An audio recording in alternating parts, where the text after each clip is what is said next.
Onse Jeschicht von George Rumpel. In diesem vandaagse Aufschnitt wird wieder verhandelt von, wo sich dort entwickelt hat, in Elmer, Madison und Rainy River, Ontario, in ook in Mexico bij de Swift Kolonie, die koopt hem op Chihuahua. Dit is de Brigge Radio CHPD, een grote radiostation in Elmer, Ontario. Ik zie een ramp en ik wens je een gouden ontvang.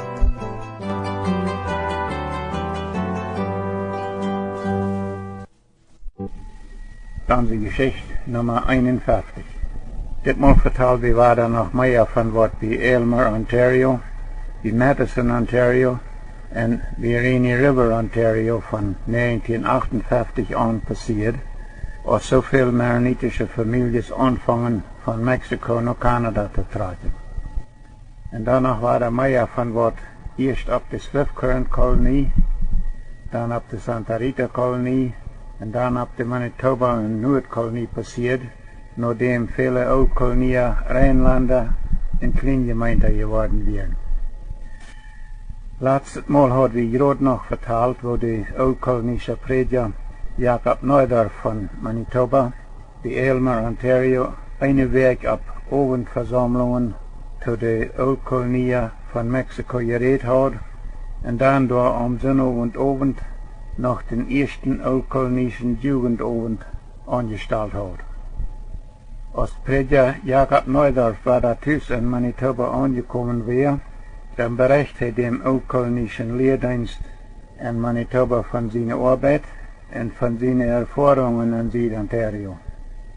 Er teilt an mit, dass al sehr viele Oud-Kolonien von Mexiko angetroffen wären und dass viele Familien ein großes Verlangen hatten, ihre eigene Gemeinde zu haben, sich da geistlich erbühen zu können. Prediger No sieht die oud-kolonische Ooms thuis ook, dat er in de Elmer-Gegend in Ontario eine sehr große maronitische Jugend war, wo er sehr begeistert war, geistliches Programm zu entwickeln für Jugendabends, wozu eine neidig gute Anleitung fehlt und so weiter. Die oud-kolonische Ooms werden beeindruckt von was niederhalb an von den Oud-Kolonien in Ontario vertelt und hatten ein Hort für die Sache. Sie versuchten von Fuß an einen Plan zu entwickeln, um in Süd-Ontario eine oud-kolonische Gemeinde anzufangen. Und dabei dachten sie weiter an den Schullehrer Peter Harder. Denn Peter Harder war mal 1934 mit seiner Familie Taub von Mexiko zurück nach Manitoba getroffen.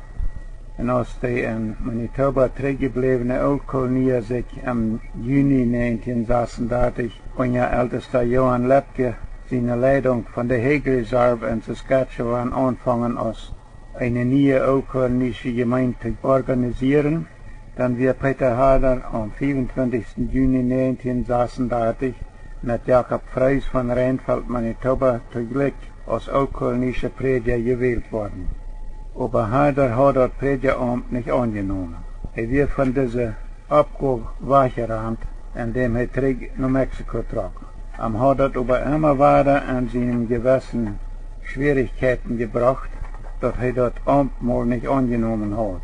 Harder hat dem ältesten Jacob Freys kurz noch mal weiter einen Brief geschrieben und hat noch mal weiter angefragt, ob die Gemeinde in Manitoba von seinem Schuldgefühl loshalten können, indem sie wurden davon freisprechen.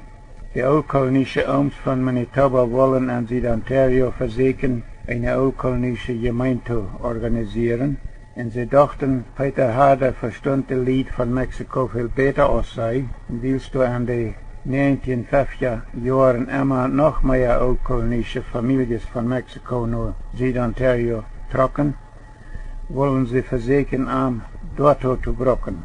Da wären Schluchältester Jacob Freys fair, er wird Peter Harder fragen, ob er sich vielleicht dort wird hingeben können, sich als Prediger ordinieren zu lassen, und dann die viele oud-kolonische Familien, die in den letzten Jahren von Mexiko nach Süd-Ontario getroffen wären, dort als leidender Prediger zu dienen. Harder ging ab Jacob Freys seinen Vorschlag an und leitet sich darauf an, am 7. Mai 1959 als Prediger ordinieren und trug dann bald von Chihuahua, Mexiko nach Süd-Ontario an. En dan, im November 1960, hield de oud-kolonische älteste van Manitoba bij Aylmer, Ontario, een leraarwool auf, wo de bruder Jacob Wieb en Heinrich Peters als prediger gewählt worden, en bruder Peter Gisbrecht als diakon. Diese 3 Männer wurden door am 23. November 1960 als Diener ordiniert, en damit wir bij Aylmer, Ontario, eine oud-kolonische gemeente en leven geroepen worden. Viele van Mexico gekommene oud-koloniën leiden zich als Glieder an diese neue oud-kolonische gemeente anschreiben. Das ist für mich nicht ganz klar, wo wir das wäre, aber Prediger Peter Harder verstund sich irgendwo wäre nicht sehr gut mit den nie gewählten Predigers wie Aylmer, Ontario. In all 1963 trok hij in seine Früh von der Aylmer, Ontario Gegend naar de Rainy River Gegend in Ontario. Daar übernahm Prediger Peter Harder de Leiterschaft für die oud-kolonische gemeente, die door van de Manitoba oud-kolonie uit gegründet worden soll oder met de oud-kolonie families, die door zo langzaam van Manitoba en van Mexico aantrokken. Als Prediger Peter Harder eerst in de Rainy River Gegend woont, dan wordt door van de Manitoba oud-kolonie Leiterschaft uit im November 1963 eine Lehrerwohl angestalt oder aufgeholen, wo Abraham Ham, der von Chihuahua durchgetrokken wird, als Prediger gewählt wird, und Johann Schreider, der von Durango erst nach Madison, Ontario, dann nach Süd Ontario und dann nach der Rainy River Gegend getrokken wird, als Diakon. Diese beiden Männer wurden dort am 21. November 1963 als Diener ordiniert. En damit wäre dann auch in Rainy River District eine oud-kolonische Gemeinde gegründet worden.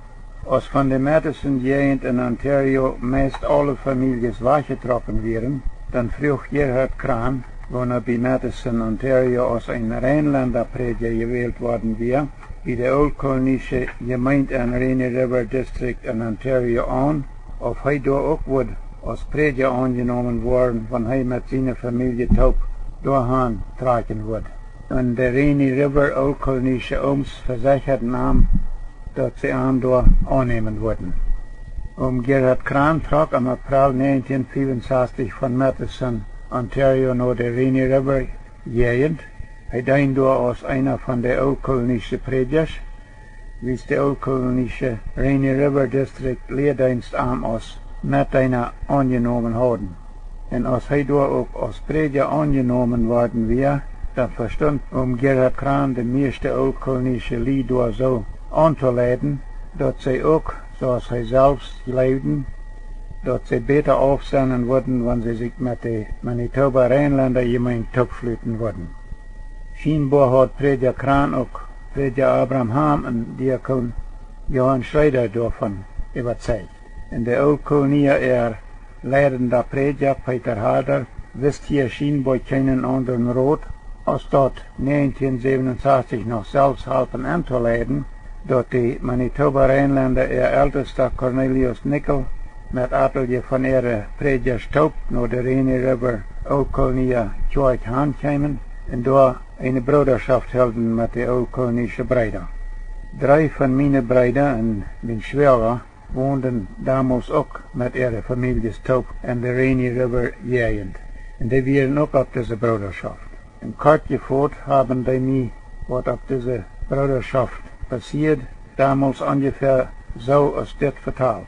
Ältester Nickel stal de Brüder dort fair, wo de Rheinländer gemeente dat had met ihre Sonntagsschule en Kirchenregeln, en sie dann zu all die oud-kolonische Brüder, wo noch auf diese Bruderschaft wären, ganz kort und einfach so.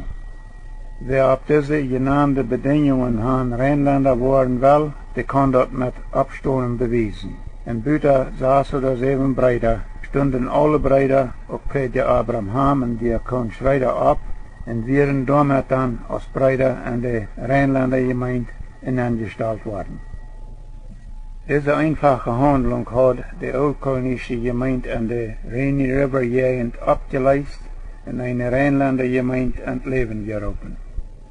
Nicht alle Brüder, auch nicht Peter Harder, wären dafür, dass die Manitoba Rheinländer ihre Gemeinde übernehmen soll, so als auch in Madison mal nicht alle Ölkolonien dafür gewast wären, dass sie Rheinländer worden wollen.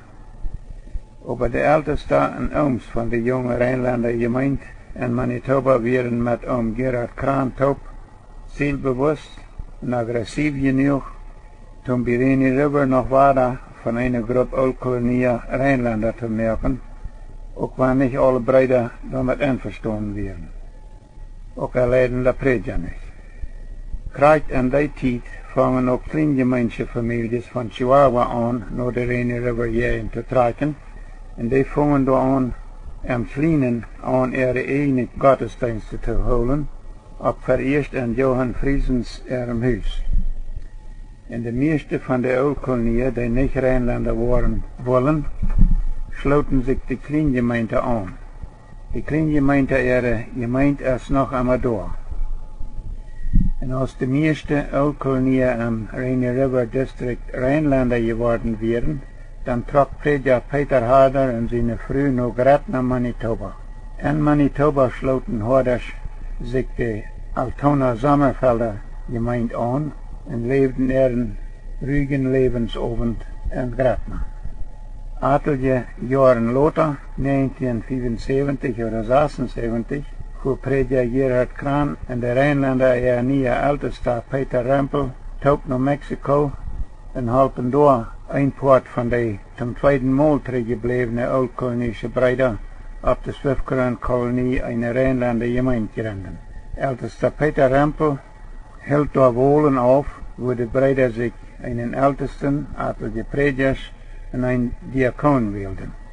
Die ölkolonische Brüder und Schwestern, was Gelegenheit gegeben, sich als Rheinländer in ihre neue Gemeinde einzuschreiben, und damit wird dann eine Rheinländer Gemeinde gegründet worden, die sich mit den Manitoba Rheinländer verbunden hat, und steht mit der Ölkolonie ihre Gemeinden in Mexiko.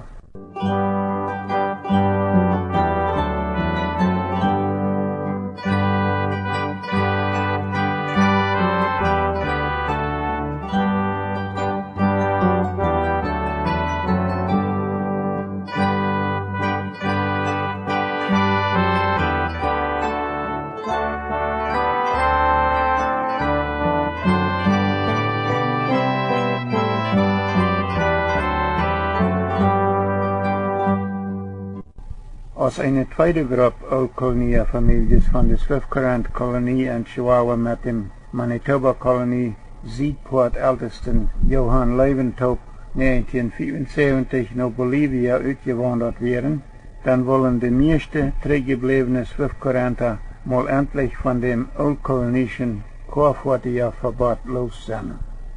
Sie haben gehofft, dass zurückgebliebene Älteste ihre Gemeinde nu so nie organisieren wird, dass das ölkolonische Chorfortierverbot uit den Stich geräumt werden kann.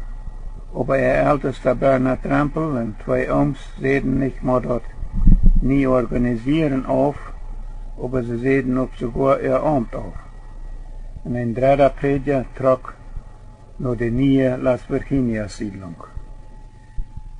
Als das passiert war, dann versuchten Swiftcurrenter erst von den Sommerfelder Ooms Hilfe zu kriegen, sich von Niem als Gemeinde zu organisieren. Aber die Sommerfeldsche Lehrdienst sieht dort nicht zu, die Swiftcurrenter damit zu halten. Sie haben mit den ölkolonischen Ooms ein friedliches Verhältnis und sie wollen sich dort scheinbar nicht dadurch verdorben. Als die Sommerfelder die Swiftcurrentische Ölkolonie dort aufgesagt haben, an mit ihrer Neuorganisierung zu halten, dann versuchten sie von der neuen Rheinländer Gemeinde in Manitoba Hilfe zu kriegen, sich nie zu organisieren. Ich weiß nicht gerade die Einzelheiten, von wo dort Anschnappen bei den Manitoba Rheinländer passiert ist. Aber Prediger Gerhard Kraan, der durch die Rheinländer ihre Arbeit mang die Ölkolonie bei Madison, Ontario als Prediger gewählt worden war, der hat auch bald 1957 auf die Swiftcurrent-Kolonie in Chihuahua gewohnt. Und er war dann auch ganz mitgewusst von dem ölkolonischen menschlichen Verbot, dass die Traktoren nicht mit Komreifenräder gebraucht worden dürfen und dass man als Ölkolonie kein Kurfortig haben darf.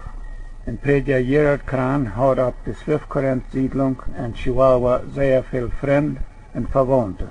En ik leef, Prediger Gerard Kraan en ältester Peter Rempel van Manitoba, weer dat nummer 1 door om te daunen, dat de Kolonisten door endlich mal alle sollen kennen van den menschlichen Gebot oder Verbot loskommen, dat sie mal endlich mit freiem Gewissen sollen kennen, ihre moderne Maschinen en ihre Voertuigen zo brokken als sie von der Fabrik kommen en aan dat veld, ohne doorwegen immer met de gemeente in trouble te komen.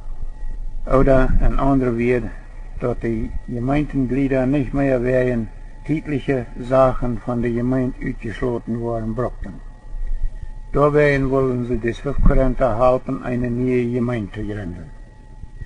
Dann wurde ich hier in Manitoba damals mit meinen Freunden, wo auch von Mexiko nach Manitoba getrokken werden, von dieser Sache vertalen hier, die alle da noch haben. Einige von unseren Freunden und Verwandten vertalten hier in Manitoba viel davon, dass es nu eine neue Rheinländer-Gemeinde gibt in Mexiko, wo die Trekkers mit Kummerreifen Räder und sogar auch die Kurfortigen mit voller Freiheit gebraucht worden dürfen. En dat sie nu dann weiter lieber dort in Mexiko wohnen wollen als hier in Kanada. Wenn sie dort nu nicht mehr würden ein feucht Leben brocken, dass sie wegen tägliche Sachen können von der Gemeinde ausgeschlossen worden und dann schwere Meldungen zu dulden haben, dann wird für uns Chihuahua weiter zusammenkommen. Aber gerade durchwegen, dass ältester Peter Rempel von Manitoba nach Chihuahua kam und der Lied auf der Swift-Current-Siedlung halb von dem menschlichen Kurfortigerverbot loszukommen, daarbij wären de Manitoba en Noordkolonie ältestas en de meeste van ihre Predigers, so sehr jeden ältester Peter Rempel en Prediger Gerard Kraan ihre Arbeit in Chihuahua.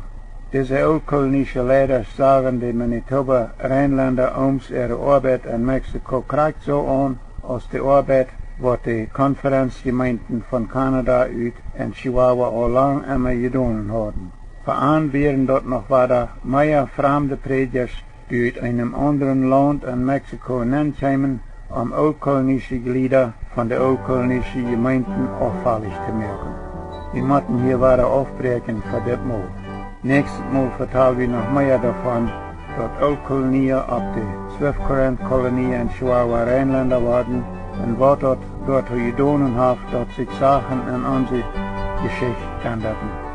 But nächstes Mal, ich George Rempel.